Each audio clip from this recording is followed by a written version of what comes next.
parte de los dos temas que hemos estado ya desarrollando en la clase presencial.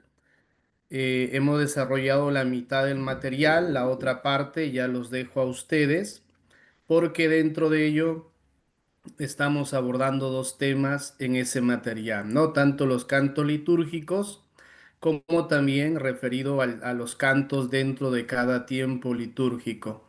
Es decir, qué cantar y qué no cantar. ¿Mm? En líneas generales, pues allí ese documento o ese material nos explica respecto a ello. Entonces, como en cierta forma estamos contra el tiempo respecto al tema este de las fechas, vamos a desarrollar un siguiente tema, pero el que no lo toquemos no significa que ustedes no lo lean, que ustedes no lo revisen. Probablemente la parte que no estemos ahora desarrollando pueda venir alguna pregunta en el examen.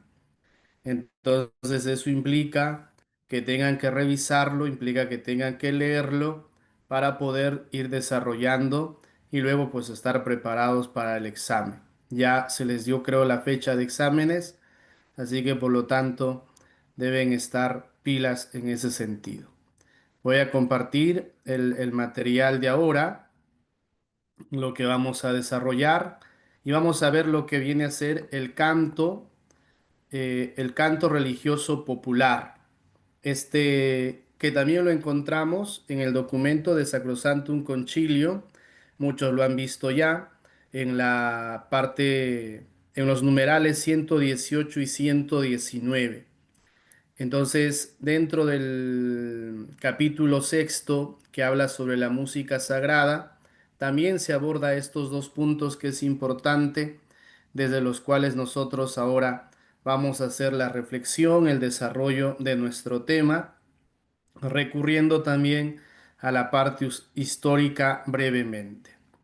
Bien, entonces, en el numeral 117, perdón, 118, nos va a decir Sacrosanctum Concilio: foméntese con empeño el canto religioso popular, de modo que en los ejercicios piadosos y sagrados y en las mismas acciones litúrgicas, de acuerdo con las normas y prescripciones de las rúbricas, resuenen las voces de los fieles.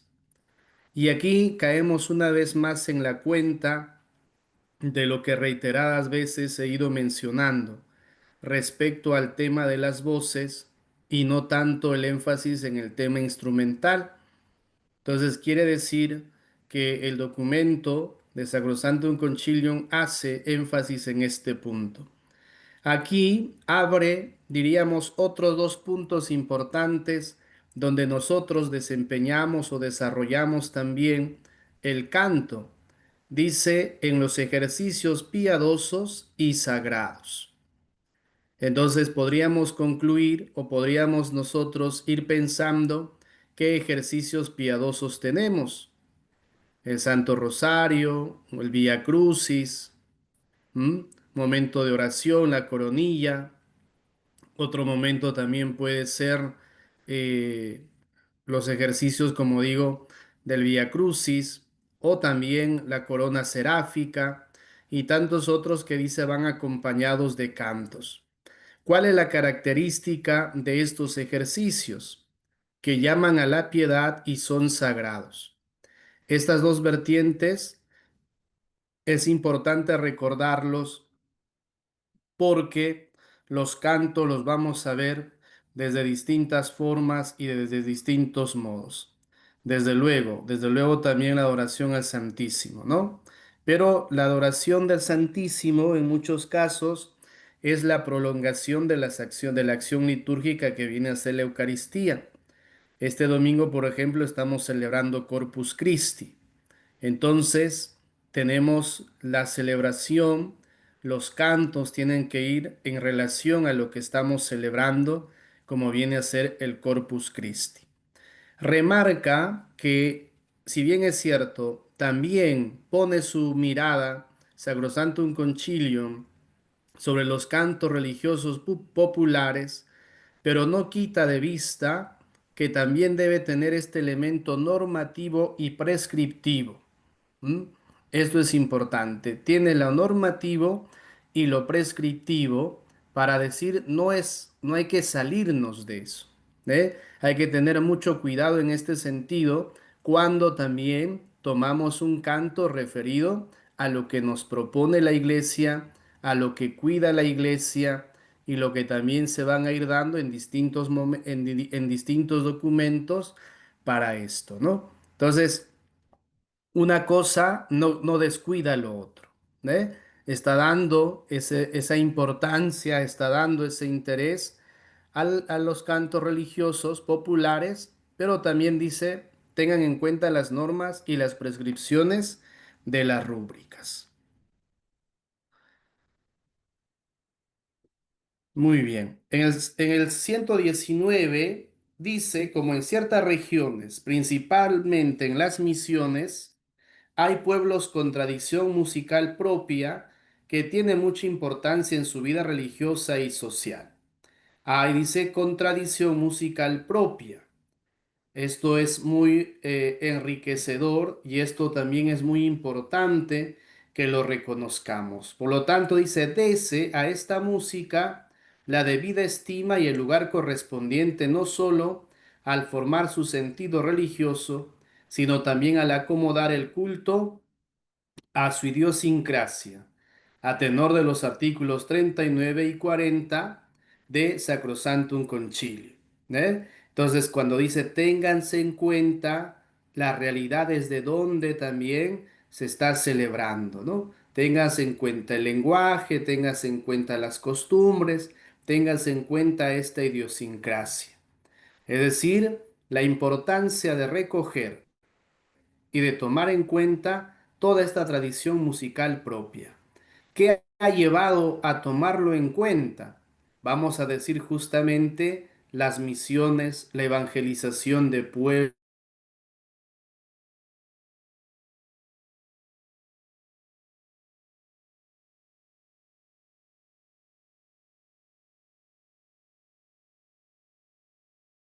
como bien menciona respecto a su idiosincrasia. Eso lo vemos en todas las culturas, del cual nosotros también podríamos decir somos parte en este sentido, ¿no? Muchos son de la sierra, muchos son de la costa, del norte, del sur, del centro. ¿Mm? Entonces, en algunos lugares, pensando en nuestro país, tal vez hay mucho más arraigo musical que en otros. Y en otros por el mismo hecho de que somos siempre una sociedad en movimiento.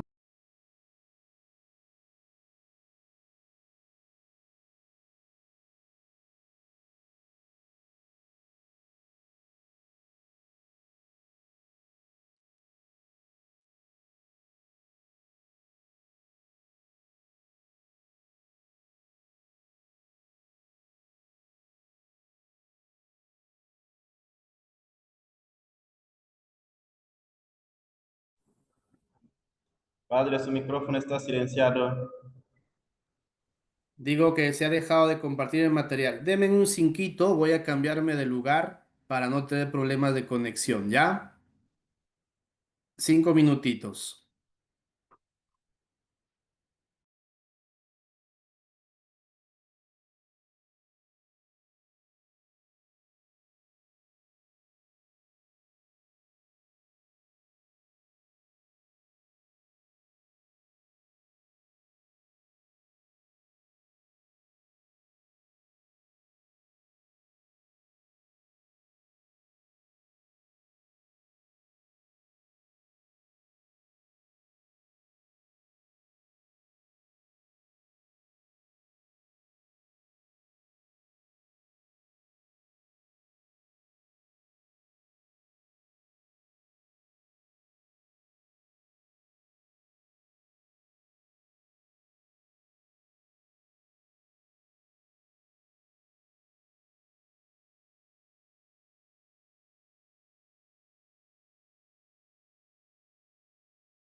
Muy bien, ya hemos vuelto. A ver, ojalá que no tengamos nuevamente este problema del internet.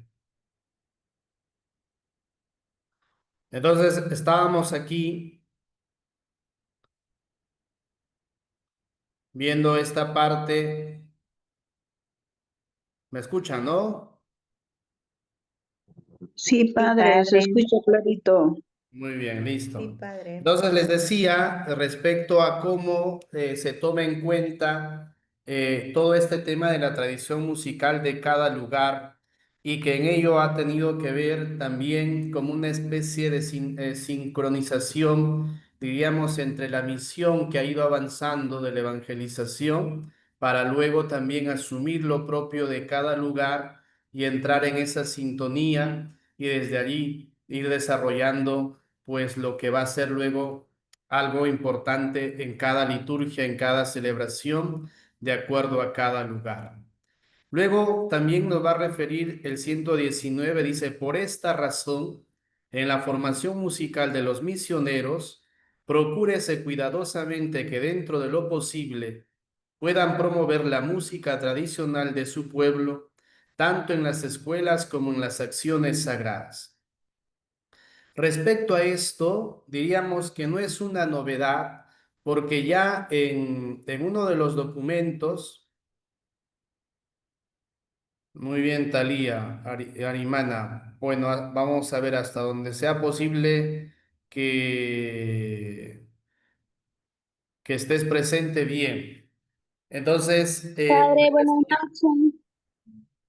les decía que esto de la atención o de la recomendación hacia los misioneros respecto a su formación musical, lo retoma Sacrosanctum Concilium ya de un documento anterior del Papa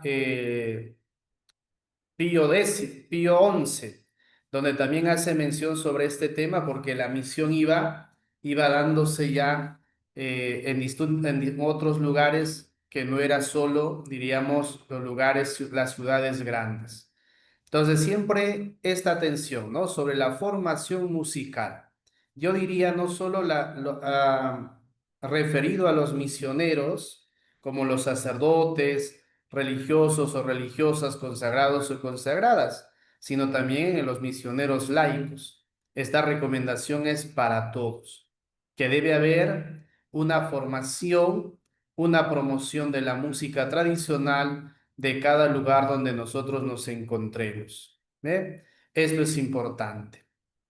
Tenemos entonces en este aspecto que hace mención a la misión para ubicarnos en un lugar físico, por decirlo así, vamos a pensar nosotros en nuestro país, es decir, vamos a retroceder un poquito en el tiempo, en los siglos, para ubicarnos en lo que nos quiere enseñar y lo que nos quiere decir también respecto a cómo esta tradición de la música popular ha ido teniendo mayor importancia y luego casi diríamos también se ha tomado en cuenta dentro de la normativa litúrgica para su desarrollo.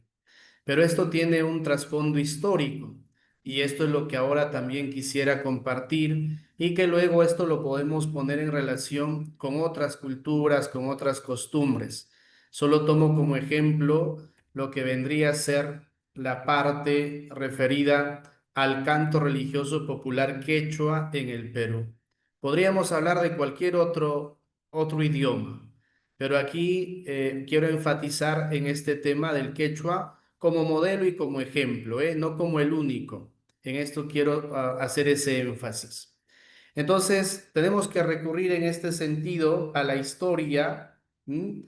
de esa historia nuestra, de esa historia de nuestra cultura inca y anterior también a ello. Y nos va a decir que los españoles, cuando entraron, dicen, este nuevo territorio, se encontraron con una diversidad de lenguas. ¿M? Esto también es importante, que se reconozca que se pudo encontrar con una diversidad de... Muy bien, Ramón, si se va la luz, esperemos que no se vaya. Bien, entonces Fíjense, cuando viene se encuentra con esta diversidad y al mismo tiempo con una riqueza. Dice, entre las lenguas que existían en este periodo se encuentran el quechua, el aymara, el mochica, el cauqui y otros más, solo esto a modo de mención. Y aquí para hacer también recordar el curso que ustedes están llevando, sé que están llevando historia de la evangelización o de las misiones en América Latina, por ahí para que puedan entender mejor lo que estoy diciendo. Sin embargo, a pesar de que había esa diversidad de lenguas, dice la lengua predominante en el imperio, sin lugar a dudas, fue el quechua.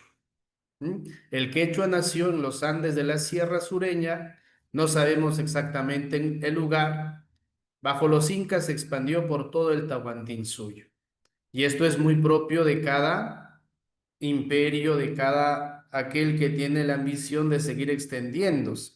Lo vemos en otras culturas, lo vemos en otras historias también, que cuando se quiere, ¿no?, implantar una forma de vida, una forma de gobierno, diríamos así, primero se piensa en el lenguaje o en el idioma, en la lengua y luego en otras cuestiones.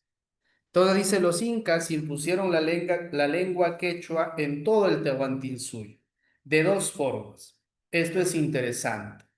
En primer lugar, su imposición como lengua oficial. Por ello, los administradores del inmenso territorio se comunicaban con esta lengua en cada región a la que iban. Primero tiene un propósito de dominación. Se impone la lengua para dominar. En segundo lugar, dice, fue para dar patrones religiosos determinados. Por ejemplo, el culto al dios Inti, la fiesta del Inti Raymi. Fue oficializado y se impuso su primacía. Esto logró que sus rezos e himnos en quechua fueron extendiéndose, pero no excluía a que en cada región se siguiese adorando a sus propios dioses. Esto es muy importante, ¿no? Tiene dos, diríamos, dos enfoques. Una parte administrativa y el otro la parte religiosa. Entonces, establecen también sus fiestas, van dándole ese carácter de predominio y esto va acompañado de ciertos ritos. Y aquí también, como hemos visto al inicio del curso, cuando hablábamos de ese canto a lo largo de la historia, sobre todo en el ámbito bíblico, de cómo se fue generando y cómo se fue gestando. Hay una similitud en este sentido, ¿no? Desde luego que los instrumentos que van a ir sumando van a tener una diferencia, pero diríamos en líneas generales va similar a lo que estamos diciendo. Entonces, ante esto, ¿qué va a suceder a partir del siglo XVI en adelante? Empieza la evangelización en estas tierras. Recuerden en qué año llegan los españoles. Estamos hablando de 1492. Llega también muchas comitivas, llega todo el tema del descubrimiento de América y luego pues con la ayuda, ¿no?, del patronato regio, es decir, de la corona, va a empezar también una tarea evangelizadora por toda esta parte del mundo.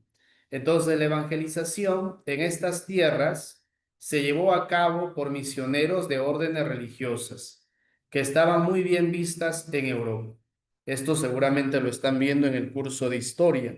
Solo aquí un poquito el enfoque para caer en la cuenta de lo que quiero decir. Bien, entonces tomamos en cuenta que estas órdenes religiosas, estas órdenes mendicantes, van a llegar con un propósito de impulsar un proceso de evangelización y se sirvieron de las lenguas nativas para hacerlo. Lo que decíamos al comienzo, no es que se quite, no es que se omita o no es que se tome digamos, al silencio, no. Al contrario, si estás en ese lugar, tienes que tomar en cuenta para evangelizar, ¿no? Entonces dice, se sirvieron de las lenguas nativas. En el caso del Perú, tras la conquista, 1532, se utilizó el quechua, la cual universalizaron en todo el virreinato. se encontraron con esta realidad. Según la historia, dice que los primeros conquistadores tomaban algunos de estos lugares para llevarlos hacia Sevilla, donde ellos puedan aprender el castellano para luego regresar y ser también un instrumento de poder llegar a los suyos en esto. Esto no llegó a tener mucho fruto, no tuvo mucho éxito, porque era mucho más complicado. Recuerden que el quechua originariamente es oral, no es gramatical, ¿no? No hay una gramática, no se encontró una gramática como ya se tenía del español, como ya se tenía del castellano, de cualquier otro idioma europeo. Entonces esto también hacía que les costara a los que mandaran allá a aprender el castellano como diríamos en la cabeza de ellos estaba. Entonces no hubo otra opción, por decirlo así, por este afán evangelizador, por este deseo del anuncio del evangelio, que poder anunciarlos, catequizarlos, evangelizarlos desde su propio idioma, desde su propio lenguaje. Entonces, aquí viene un punto importante, ¿no? El canto popular en las misiones. Entonces, no hay forma un poquito, diríamos así, de quitarles eso. Entonces, lo que corresponde es ponernos desde su lado de ellos. Tomando lo suyo, empezaremos la evangelización. Entonces, para entender la disposición de los misioneros para con la música y el adoctrinamiento, contamos con el testimonio de los agustinos. Hoy por hoy los agustinos están de moda y no quería entonces no tomarlo en cuenta lo que dice de ellos en esta su tarea misionera, en su tarea evangelizadora. Pero para no dejar solo el protagonismo a los agustinos, también hay que resaltar a los franciscanos y por eso pongo allí a ejemplo a San Francisco Solano, del cual hablaremos brevemente, ¿no? Pero ¿qué refiere Abencio Villarrejo respecto a esta tarea evangelizadora, ya tomando los elementos propios, específicamente hablando del canto? Es de un texto de los agustinos en el Perú entre 1548, ¿no? Hasta 1965. Dice, instruyense a los indios en materia del culto fundando capillas de canto llano y canto de órgano, flautas, órganos y otros instrumentos, para engendrar en ellos respeto, amor y devoción a las fiestas de la iglesia y sus misterios. Instruyanse a los propios del lugar en el culto fundando capillas de canto llano y de canto de órgano. Estuve en el mes de febrero, por ejemplo, en Trujillo, y allí nos explicaban respecto a las capillas o templos que han sido ubicados o construidos en los que eran territorio de la cultura mochica, por ejemplo, ¿no? Hay una, y luego de los mochicas, otros que fueron siendo ya sucesores de ellos, la diferencia en cuanto a la arquitectura, la diferencia también en cuanto a la forma de construcción de los templos, el material que se usaba. Uno podría llegar a imponer y decir, aquí vamos a hacer, no sé, pues una catedral de estilo gótico o un templo de estilo barroco, pero no les decía nada. Desde allí también eso es muy importante, ¿no? Que se pueda hacer todo lo referente a la evangelización desde la concepción y desde la mentalidad de ellos también. Entonces, ¿por qué hacía mención y por qué pongo aquí la imagen de San Francisco Solano? Porque él justamente viene de Europa. Y él viene a finales del siglo XVI, si no mal recuerdo, ¿no? Entonces, él con ese deseo misionero trae una cualidad que era suyo como era la de la música. Empieza a hacer su evangelización desde Argentina hasta Perú, caminando por distintos lugares con una habilidad, aparte de la música, que él era fácil de aprender otras lenguas en un breve tiempo. Entonces, esta facilidad le llevó a poder estar en conexión, en contacto y poder hacer una tarea, vamos a decir, evangelizadora mucho más fructífera. Entonces, para darnos cuenta que el lenguaje, en cuanto lo hacemos nuestro, puede abrir muchas puertas y puede servir para este elemento importante que estamos desarrollando, como viene a ser la evangelización. Y aquí tenemos el claro ejemplo, no solo de San Francisco Solano, hablo para este lado de América Latina, sino también en otros continentes. Tuvieron que los misioneros, algunos de ellos hoy santos o beatos o siervos de Dios, que tuvieron que ponerse en las circunstancias que les tocaba por ese mismo deseo del anuncio del Evangelio. Y un ejemplo claro para nosotros es San Francisco Solano, ¿no? Entonces, con esa habilidad del lenguaje, con esa habilidad también de la música, poder llegar más de cerca y poderse poner entre ellos sin alguna limitación alguna. Y aquí también hacer mención la riqueza que nosotros tenemos en nuestro obispo, Monseñor Gerardo. Él también habla muchas lenguas propias de aquí de la selva, de la Amazonía. 50 años de misionero, ha convivido con los chipíos, más tiempo con ellos, cerca de 17 años, conoce, habla el chipío a la perfección, conoce las otras lenguas. ¿Para qué? Para estar en ese contacto cercano con ellos. Y luego también eso hace que de parte de estas comunidades, de estas poblaciones, el acceso hacia nosotros sea mucho más fácil y de mayor entendimiento en eso, ¿no? Si ustedes han podido ver algún documental referido a la misión por parte de Monseñor Gerardo, lo van a ver que en su juventud, por ejemplo, tocaba el acordeón, daba sus catequesis en las distintas comunidades con su acordeón. ¿Mm? Entonces, llevando y luego poniendo los cantos que nosotros conocemos en el lenguaje de ellos, en el idioma de ellos. Eso también hace algo mucho más cercano. Entonces, eso también es para nosotros una enseñanza. Tal vez no significa que tengamos que hablar su idioma, se me ocurre, del Asháninka, del Yanesha, del Ashéninka o de cualquier otra lengua. Pero lo mínimo que sepamos va a abrir esas puertas y va a ayudarnos a poder entendernos mucho mejor. Cuando habla del canto llano, Luz refiere al canto sin instrumento, ¿ya?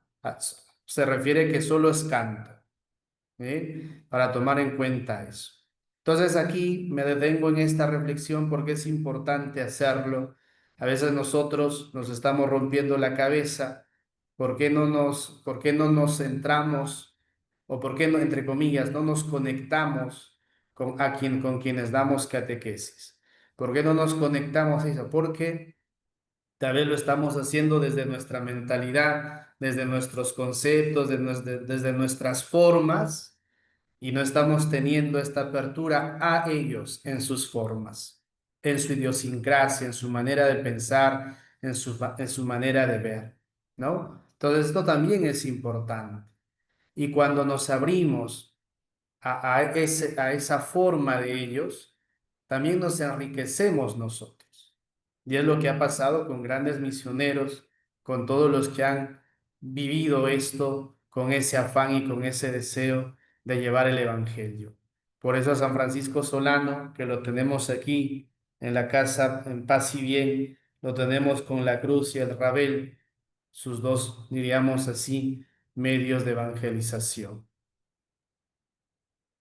Entonces, recordar también y hacer mención que luego alguien importante en nuestra historia literaria va a recoger lo que se trata de los misioneros.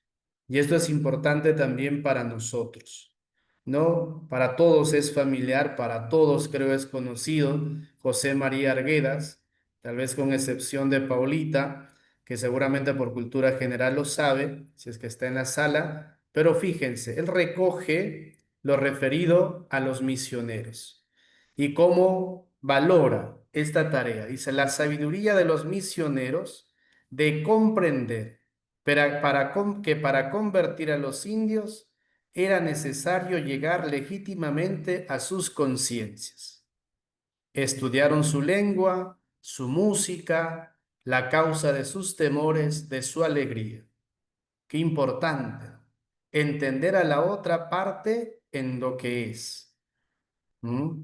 Los misioneros tradujeron al quechua los principios fundamentales del catolicismo, los rezos, plegarias y cánticos más importantes. Crearon nuevos cantos y oraciones en quechua y predicaron en lengua nativa. Y fueron estos últimos medios los decisivos, los que ganaron para los fines de la conquista la nueva multitud. Los misioneros hablaron en quechua excelso y con la audacia propia asimismo del español de aquel siglo, le pusieron letra quechua de espíritu católico a la propia música religiosa india, a la música hereje y demoníaca. Allí recogemos, hasta me atrevo a decir, que es el resumen de todo este tema que estamos abordando hoy. ¿Mm?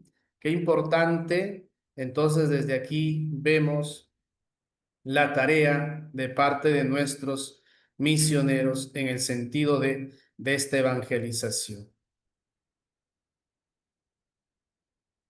Que dice, en cuanto nosotros, cuando hacemos instrumentos, claro, diríamos que sí, porque no hay instrumento de por medio.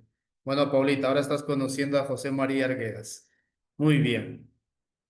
Entonces, fíjense, ¿no? Les decía, aquí está como que el resumen de de este tema que estamos tratando. Dice, estudiaron su lengua, su música, la causa de sus temores, de su alegría. Es decir, no ponernos o mirarlos de frente, o en otras palabras, del otro lado del río, y naden como yo nado, hablen como yo hablo, canten como yo canto. No, no, no, dice, me pongo de tu lado para hacerte partícipe de esta fiesta, para hacerte partícipe de aquello que nosotros podemos.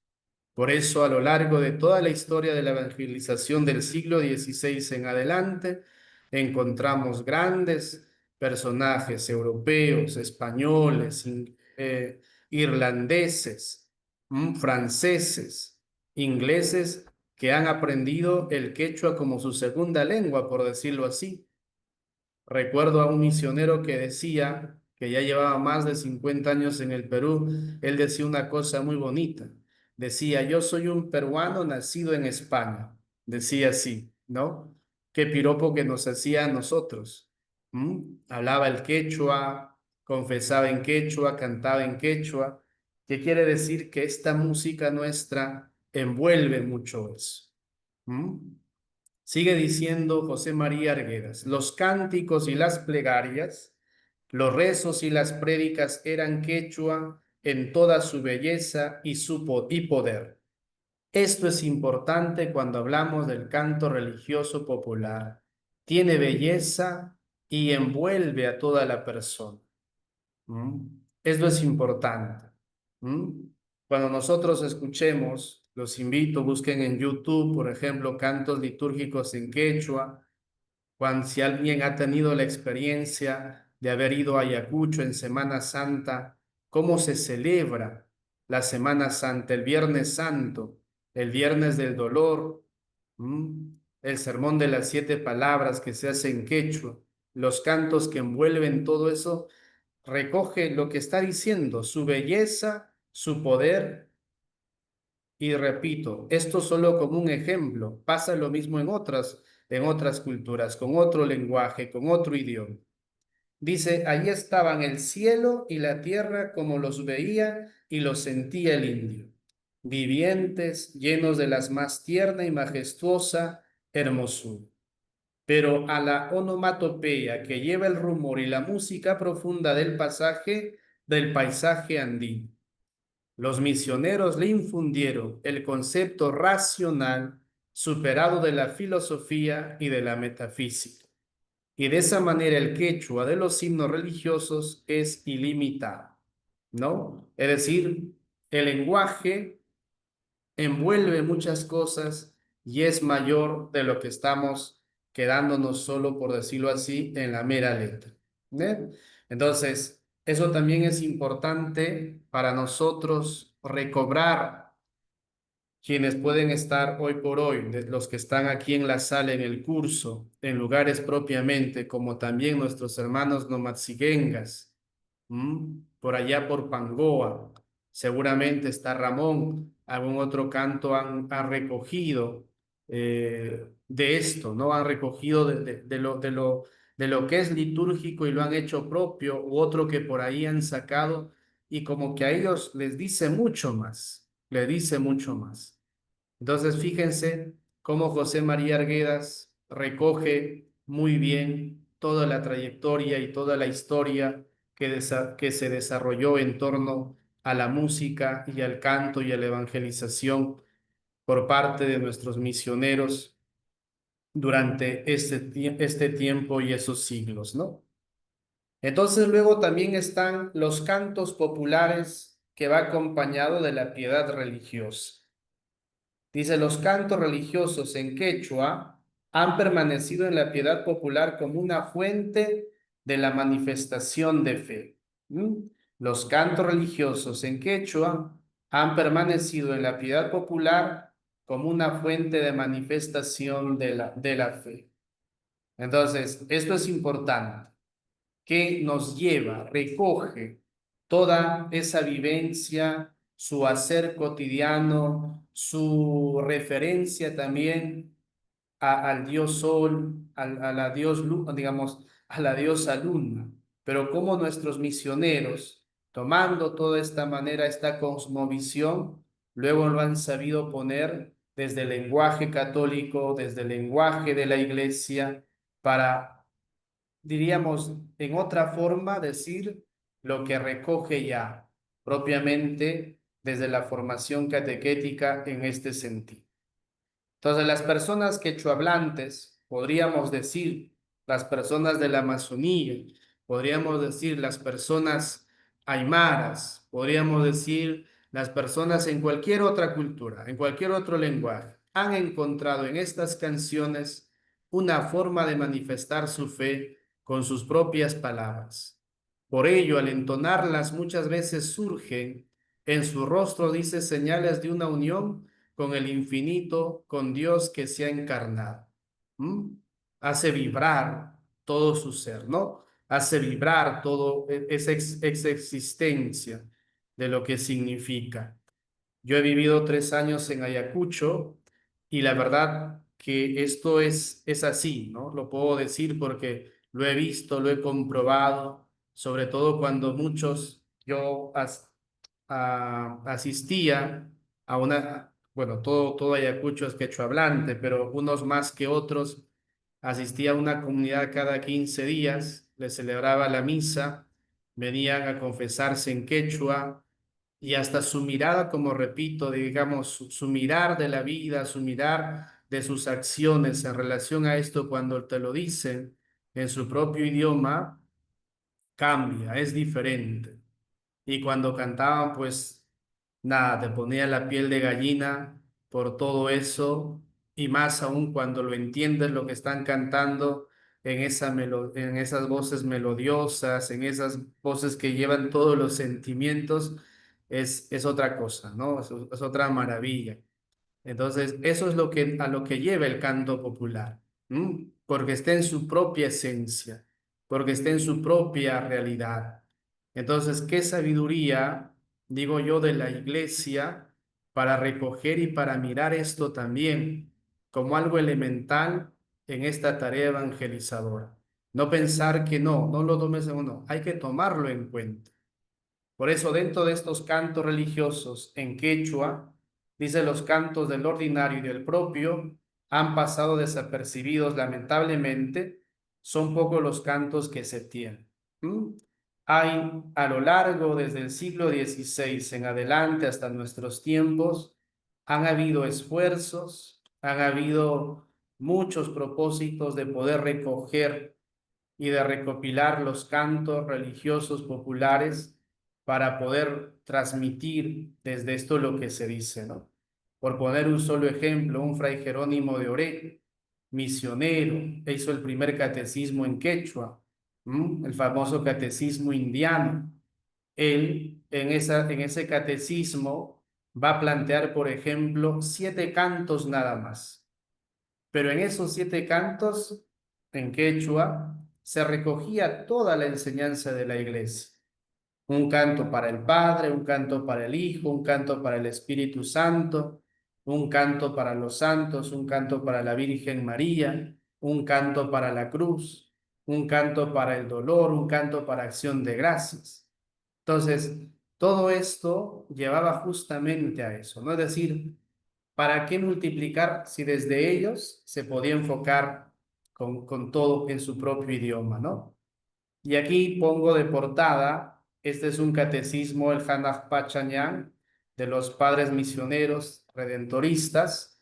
Ellos también tienen un cancionero muy bonito, no solo el cancionero, sino el catecismo, donde está el Padre Nuestro, el Ave María, el Credo, el Santo Rosario, el Vía Crucis y otros actos de piedad en quechua.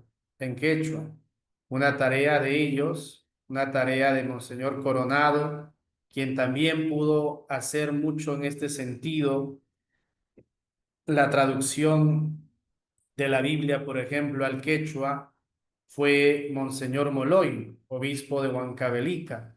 Él también se sumó a esta tarea del Hanaj Pachán para poder recoger toda esta riqueza, haciendo solo mención al quechua, pero podríamos decir de otras culturas, probable de otras lenguas también. No, a ver, Ramón dice, nosotros también hacemos en nuestro idioma la celebración de la Eucaristía y eso es maravilloso, con los cantos propios y eso es algo muy importante. Marcelino nos contaba esto, ¿no? Dice cómo los niños al hablarles en su propio idioma, cantar con ellos en su propio idioma, en su propia lengua, es hacerte parte de ellos en ese día a día. Y podemos poner un ejemplo no muy lejano, ¿no? Hasta el año pasado acompañaba el padre David a la comunidad nomadsiguenga, hablaba muy bien el nomadsiguenga, o sea, fíjense la riqueza que eso envuelve, ¿no? Y eso también, solo a modo de, no de crítica, sino una manera también de ver de dónde estamos nosotros, ¿no? No solo del estar en el sentido como iglesia, como católico, como católicas, ya en el caso de ustedes como catequistas o animadores, sino también que su vida, su día a día se hace en ellos, se hace entre ellos. ¿Mm? Cuando vas hacia Constitución, vas hacia Bermúdez, vas hacia Iscosasín, te encuentras con comunidades yaneshas, con comunidades ashánicas, te vas para el otro lado, hacia Atalaya, también Shipiba, Shaninka, el mismo Benteni, una comunidad ashénica. Decía el padre Alfonso que estaban en clases de ashénica, pero el solo hecho de ponerte en esos espacios nos hacen también a nosotros decir que nos estamos enriqueciendo con eso en ellos. Por lo tanto, no hablamos de algo como que, no, soy catequista solo hablando desde mi catecismo occidental, ¿no? Soy catequista solo hablando desde mi lenguaje occidental, sino la riqueza que envuelve, la riqueza que recoge lo que venimos diciendo, Villarrica, Oxapampa también son, ¿no? De esta cultura yanesha, con una tradición, una riqueza impresionante, ¿no? Entonces, todo eso nos tiene que llevar a nosotros a pensar, tal vez no para hablar el idioma como tal, pero sí desde nuestra catequesis, con un canto, con el solo hecho de rezar el Padre Nuestro o de persignarnos, ya nos pone en ese contacto. Pasa lo mismo, como les decía, con el quechua. Entonces, tanto estos cantos populares, tanto los cantos litúrgicos, desde el canto popular que se han tomado y se han hecho propio ya dentro de la iglesia, dentro de las comunidades, ha conllevado también un proceso que implica también, volviendo al comienzo, de tener en cuenta esta normativa y lo que corresponde digamos, a la normativa que es importante, porque nos ayuda a no salirnos y a no romper, diríamos, lo elemental, lo necesario para seguir haciendo este camino. Por lo tanto, nosotros desde la Conferencia Episcopal Peruana, todos, no me refiero solo a nosotros los sacerdotes, por ejemplo, hay una comisión de liturgia de lengua quechua del Perú, ¿no? Que ha publicado en 1991 un ordinario de la misa castellano quechua. Ustedes habrán podido escuchar en algunos lugares cuando dice vamos a tener la celebración, ¿no? La Eucaristía con la liturgia andina o con la liturgia tal o cual. En el fondo es lo mismo, solo puesto en el idioma o en el lenguaje de lo que se quiere celebrar, tomando en cuenta este elemento importante del canto popular quechua. Nos vamos hacia el norte. Tenemos todo lo que se llama la misa criolla, los cantos que recogen ese ritmo criollo, esa música criolla. Nos vamos hacia la sierra, hacia el sur, vamos a tener todos estos elementos andinos. Tal vez nos vamos hacia la selva, pasa lo mismo, hacia la Amazonía en general.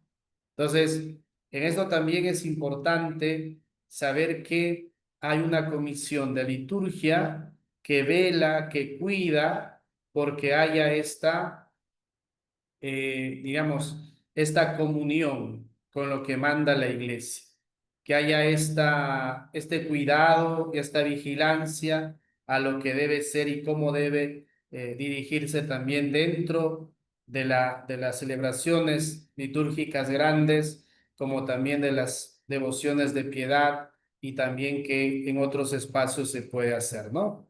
Dice, donde podemos encontrar, dice, traducidos los textos de los cantos del ordinario. Este ordinario de la misa castellano quechua ha sido aprobado por la Santa Sede el 30 de julio de 1980. Fíjense, ¿no? Entonces ya hay toda una historia, hay todo un recorrido respecto a esto.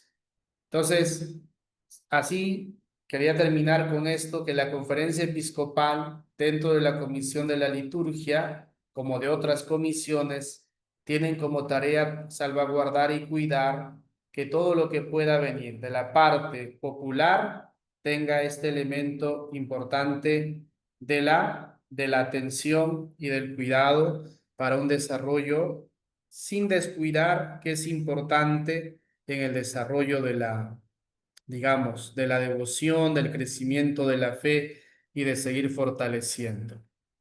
Bien, esto era lo que quería compartir respecto al canto popular. No sé si hay alguna pregunta, alguna reflexión propia también.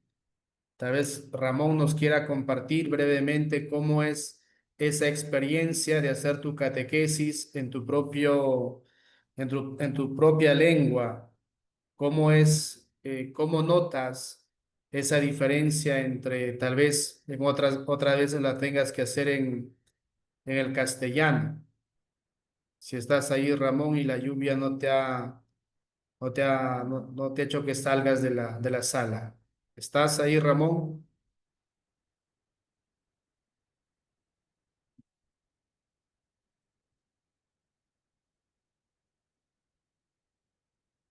Creo que no quiere hablar Ramón. ¿O alguna otra intervención? ¿Alguna pregunta? ¿Alguna reflexión? Padrecito, una Sí. pregunta. Cuando hablamos de lo que es ya la piedad popular, ¿ese término es empleado solo para América? O también, por ejemplo, cuando vemos en los tiempos de Jesús los cantos en hebreo o en arameo, creo, eso también entraría a formar parte de lo que sería la liturgia popular, ¿no? O ese término es empleado solo para América. El tema del término no solo para América, son para todos los lugares de misión. ¿Dónde surge, diríamos, esta atención a los cantos populares? Justamente en este ambiente de misión, en estos lugares de misión, porque cuando van los misioneros se encuentran con otras realidades, con otras costumbres, como decía, con otra idiosincrasia, entre ellos el lenguaje, la manera de ver la vida, la manera de referirse a Dios, la manera de todo eso. Entonces puede haber pasado en América, como puede haber pasado en Asia, como puede haber pasado en Oceanía, puede haber pasado en cualquier otro lugar. Pero va en esta sintonía de lo que viene a ser misión.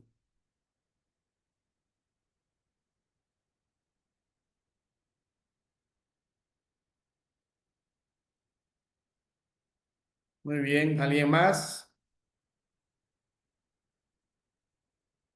¿Todo quedó claro o nada quedó claro? Claro, padre. Muchas gracias, ¿O, padre. o quedó Movistar? No lo sé. Muy bien, entonces, si no hay mayor intervención, más intervención, terminamos la clase del día de hoy. Sería nuestro penúltimo tema. La última ya van a ser unas cuestiones más, como digo, ya de cierre, pero también de darles algunas pautas para que puedan desarrollar ustedes en su labor de catequesis, en su tarea de animación misionera, o también quienes están en los coros, quienes tienen ese talento con la música, poder también darles unas pautas respecto a esto, ¿no? Y pues con eso estaríamos cerrando y habrá que prepararse ya para los exámenes. ¿M? Eh, y vamos a ir viendo cómo se va dando eso. Bien, entonces terminamos este momento de compartir, de aprender juntos en el nombre del Padre, del Hijo y el Espíritu Santo. Amén. Buenas noches con Amén. todos, muchas bendiciones, unidos en oración. Buenas noches. Gracias, Padre. Cuídense. A todos. Gracias, Gracias, Padre. Padre. Gracias, Padre, soy Verita. Gracias, Padre. Gracias a todos. Buenas noches. Desde Panguá. María Cristian. Isa. Remedios.